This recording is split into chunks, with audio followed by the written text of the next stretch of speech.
Hello बच्चों, कैसे हैं आप। उम्मीद करती हूँ आप बढ़िया और एकदम मज़े में होंगे। चलिए हम पढ़ते हैं अनुच्छेद लेखन यानी पैराग्राफ राइटिंग।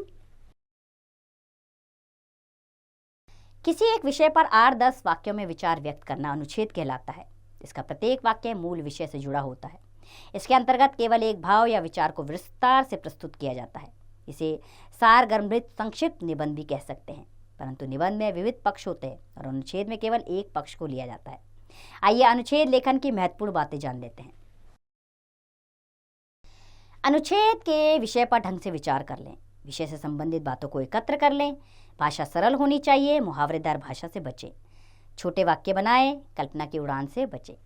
तो आइए आप कुछ अनुच्छेद लेखन के विषय पढ़ लेते हैं। तो हमारा पहला विषय है संगठन की महिमा। संगठन में शक्ति है। जब हमारे हाथ की उंगलियां आपस में मिल जाती हैं तो मुक्का बन जाता है। आप जानते हैं कि मुक्के में कितनी शक्ति होती है। अकेली उंगली कुछ नहीं कर सकती, जबकि मुक्का खासा प्रहार कर सकता है। छड़ी अकेली हो तो आसानी से टूट जाती है, पर ऐसी कुछ छड़ियाँ एक साथ बांध दी जाएं तो उन्हें आसानी से तोड़ा नहीं जा सकता। जब आप अकेले हों तो शत्रु आप पर आसानी से आक्रमण कर सकता है, पर यदि आप 2 हों या तो आपका वैरी भी आप पर वार करने से पहले 10 बार सोचेगा, क्योंकि 1 और 1 11 होते हैं, ऐसा लोग कहते हैं। इस उक्ति का भी आशय यही होता है। जब 2 आदमी किसी काम को मिलकर करते हैं तो उनमें उत्साह बढ़ जाता है, शक्ति दुगनी हो जाती है, कई गुना बढ़ जाती है। संगठन में बल है। यह तथ्य व्यक्तियों की तरह राष्ट्रों पर भी समान रूप से लागू होता है। जो राष्ट्र शक्तिशाली होता है उसे शत्रु देश आंख नहीं दिखा सकता। वह राष्ट्र सभी विपत्तियों पर काबू पा लेता है। इसके विपरीत फूट असफलता का मूल कारण है। इसलिए संगठन की महिमा का बखान किया गया है। दूसरा विषय हमारा मानव विकास और मानव मूल्य। आधुनिक मानव समाज में एक और विज्ञान को भी चकित कर देने वाली उपलब्धियों से निरंतर सभ्यता का विकास हो रहा है, तो दूसरी ओर मानव मूल्यों का ह्रास होने से समस्या उत्तरोत्तर गूढ़ होती जा रही है। अनेक सामाजिक और आर्थिक समस्याओं का शिकार आज का मनुष्य विवेक और ईमानदारी को त्याग कर भौतिक स्तर से ऊंचा उठने का प्रयत्न कर रहा है। वह असफलता पाने की लालसा में उचित और अनुचित की चिंता नहीं करता। उसे तो बस साध्य को पाने की प्रबल इच्छा रहती है। वह ऐश्वर्य की प्राप्ति के लिए भयंकर अपराध करने में भी संकोच नहीं करता। वह इनके नित नए नए रूपों की खोज करने में अपनी बुद्धि का अपव्यय कर रहा है। आज हमारे सामने यह प्रमुख समस्या है कि इस अपराध वृत्ति पर किस प्रकार रोक लगाई जाए। सदाचार, कर्तव्य परायण, त्याग और नैतिक मूल्यों को तिलांजलि देकर समाज के सुख की कामना स्वप्न मात्र है।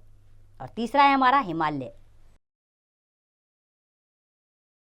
हिमजमालय अर्थात बर्फ का घर हिमालय भारत के उत्तर में स्थित है। यह संतरी के समान देश की रक्षा करता है। यह उस ओर से शत्रु के प्रवेश में बड़ी बाधा है। यह संसार का सबसे ऊंचा पर्वत है। इसे भारत का मुकुट भी कहते हैं। यह जल, लकड़ी एवं जड़ी बूटियों का भंडार है तथा अपार प्राकृतिक सौंदर्य से परिपूर्ण है। यह ऋषि मुनियों की तपस्थली है। यह अद्भुत स्वास्थ्य वर्धक स्थान है। मसूरी, नैनीताल, कश्मीर, कुल्लू तथा अन्य अनेक स्थान यहाँ अवस्थित हैं।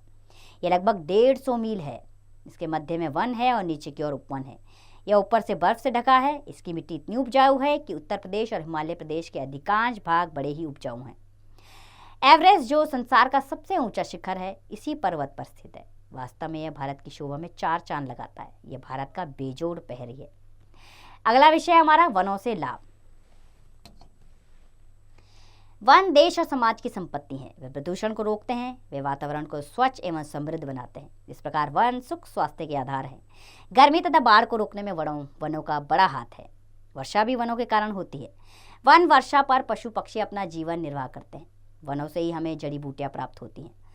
वनों से जलाने की तथा फर्नीचर आदि की लकड़ी प्राप्त होती है। लकड़ी से दरवाजे, खिड़कियाँ तथा अन्य अनेक वस्तुएं बनती है। कोयला भी लकड़ी के जलने से प्राप्त होता है। करोड़ों अरबों रुपयों का व्यापार होता है। लाखों लोगों को रोजगार मिलता है। फल, फूल तथा अन्य अनेक वनस्पतियाँ भी वनों से ही प्राप्त होती है। वन देश की संपत्ति है। देश तथा समाज की उन्नति में बड़ा योगदान निभाते हैं। इसलिए इनका संरक्षण एवं विकास बहुत आवश्यक है। और अगला विषय हमारा अनुच्छेद लेखन के लिए स्वस्थ शरीर में स्वस्थ मस्तिष्क। विद्वानों ने ठीक ही कहा है कि स्वस्थ शरीर में स्वस्थ मस्तिष्क का वास होता है। ये कथन पूर्णतः सत्य है। यदि शरीर रोगी या अस्वस्थ होगा तो मस्तिष्क भी अविकसित ना होकर रुग्ण हो जाएगा। स्वस्थ शरीर की कुंजी व्यायाम है। व्यायाम हमारे शरीर को चुस्त एवं दुरुस्त रखती है। संतुलित आहार हमारे शरीर को स्वस्थ रखते हैं। स्वस्थ मानव ही अपने मन में आत्मा का विकास कर सकता है। उसकी बुद्धि तीव्र हो जाती है, उसका मन प्रसन्न हो जाता है, उसमें धैर्य, साहस, प्रेम, त्याग आदि चारित्रिक गुणों का विकास हो जाता है। इस मानव का व्यक्तित्व पूर्ण विकसित हो जाता है।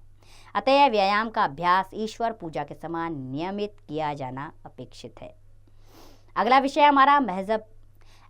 हमारा मजहब नहीं सिखाता आपस में बैर रखना। शायर इकबाल का स्वर मजहब नहीं सिखाता आपस में बैर रखना नितांत सत्य और तथ्यपूर्ण है। भगवान एक है और उसके नाम अनेक है। भले ही उसे कोई कुछ कहे या कुछ भी कहकर पुकारे, पर वह हर घर में वास करता है। वह एक में अनेक और अनेक में एक है। सभी धर्मों का सार यही है कि कोई मजहब वैर, शत्रुता, घृणा आदि का पाठ नहीं पढ़ाता। हाँ, कुछ धर्म के ठेकेदार धार्मिक भावनाओं को उभार कर अपना स्वार्थ सिद्ध करने के लिए लड़वाते हैं। यह धार्मिक संकीर्णता की लहर ईर्ष्या, द्वेष और घृणा को जन्म देती है।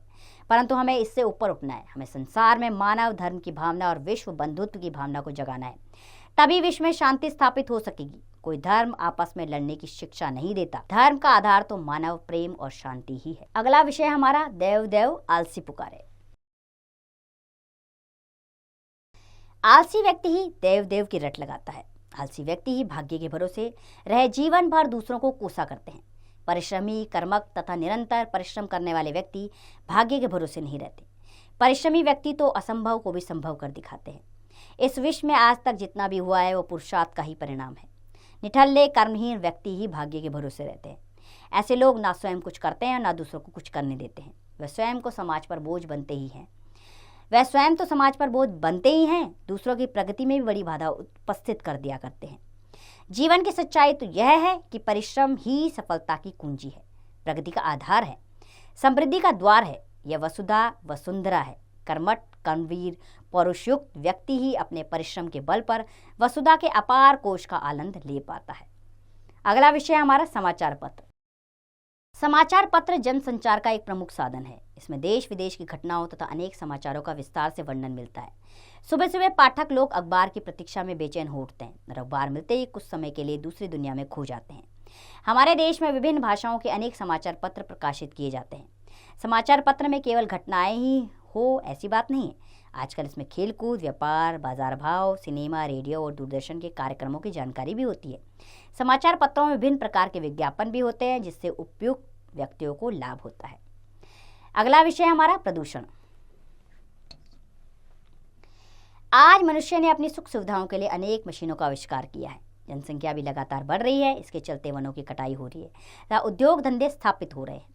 फलस्वरूप प्राकृतिक संतुलन बिगड़ रहा है। वर्षा, जलवायु तथा भूमि पर इसका दुष्परिणाम पड़ रहा है। फैक्ट्रियों, वाहनों से निकलने वाले धुएं से वातावरण प्रदूषित हो गया है जिससे कई प्रकार के रोग फैल रहे हैं।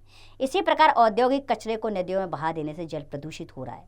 इससे जलचर मर रहे हैं, वो अनेक बीमारियां हो रही हैं। वायु प्रदूषण से वातावरण में अनियमितता आ गई है। प्रदूषण को रोकने का हर संभव प्रयास करना चाहिए। वृक्षारोपण को बढ़ावा देते हुए उद्योग धंधे पर नियंत्रण रखना जरूरी हो गया है, अन्यथा मानव जाति का अस्तित्व संकट में पड़ जाएगा। अगला विषय हमारा जीवन में खेलों का महत्व। बिना खेलकूद के जीवन अधूरा रह जाता है। शरीर को पूर्ण रूप से स्वस्थ और निरोग रखने के लिए खेलकूद बहुत आवश्यक है। खेल से हमारा जीवन शिक्षित, अनुशासित व आनंदित होता है। केवल काम या पढ़ाई करते रहना या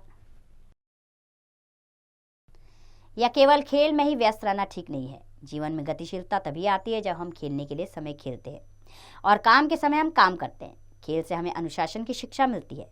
इससे हमारा जीवन महान बनता है। इससे हम समाज में आदर और महत्व प्राप्त करते हैं। इस प्रकार हमारे जीवन में खेलों का विशेष महत्व है। इससे हमारा जीवन संपन्न व खुशहाल बनता है। अगला विषय हमारा अनुशासन। शेष जनों के आदर्शों पर चलना ही अनुशासन कहलाता है। एक तरह से कहे तो अनुशासन कथित एवं वैचारिक नियमों का पालन है। सेनापति के एक इशारे पर जूझ पड़ना तथा शिक्षक के एक इशारे पर नत हो जाना ही तो अनुशासन ही है। इस प्रकार ही हमारे जीवन को केंद्रीय धुरी है जिस पर चलकर ही सफलता प्राप्त की जा सकती है। यदि हम सच्चे अर्थ में समाज और राष्ट्र की उन्नति चाहते हैं, इसके लिए आवश्यक है कि हम परिवार, गुरुजन, समाज और न्याय के प्रति स्वयं अनुशासित हों। अगला विषय हमारा वर्षा ऋतु। वर्षा ऋतुओं की रानी है। जब वह सज धज कर आती है तो सारी सृष्टि खिलखिला उठती है। यूँ कहें कि उसमें प्राकृतिक सुंदरता अपनी तरुणाई पर रहती है। इतना ही नहीं, उसके आगमन से सर्वत्र संगीतोत्सव हो जाता है। मेंढकों की टर टर, झिंगुरों की झंकार और मयूरों का नृत्य सारे वातावरण को मदमस्त किए रहता है। साथ ही वर्षा की उपयोगिता और महत्ता भी अपरंपार है, क्योंकि इसके कारण ही हमारा जीवन धारण संभव है। अगला विषय हमारा दुर्गा पूजा। हम यदि विद्या के लिए सरस्वती की उपासना करते हैं तो शक्ति के लिए दुर्गा की। हमें केवल शास्त्र नहीं, शस्त्र बल भी चाहिए। यही कारण है कि हम सदा से सरस्वती और दुर्गा की आराधना करते रहे हैं। इतना ही नहीं, अनीति, अत्याचार तथा असत्य के नाश के निर्मित दुर्गा पूजन सनातन काल से किया जाता रहा है। इस अवसर पर आसुरी वृत्तियों के विनाश के लिए हम भी कृत संकल्प हैं। तो कितने सारे विषय पढ़े हमने अनुच्छेद लेखन के लिए। अब आप इसका अभ्यास स्वयं कीजिए।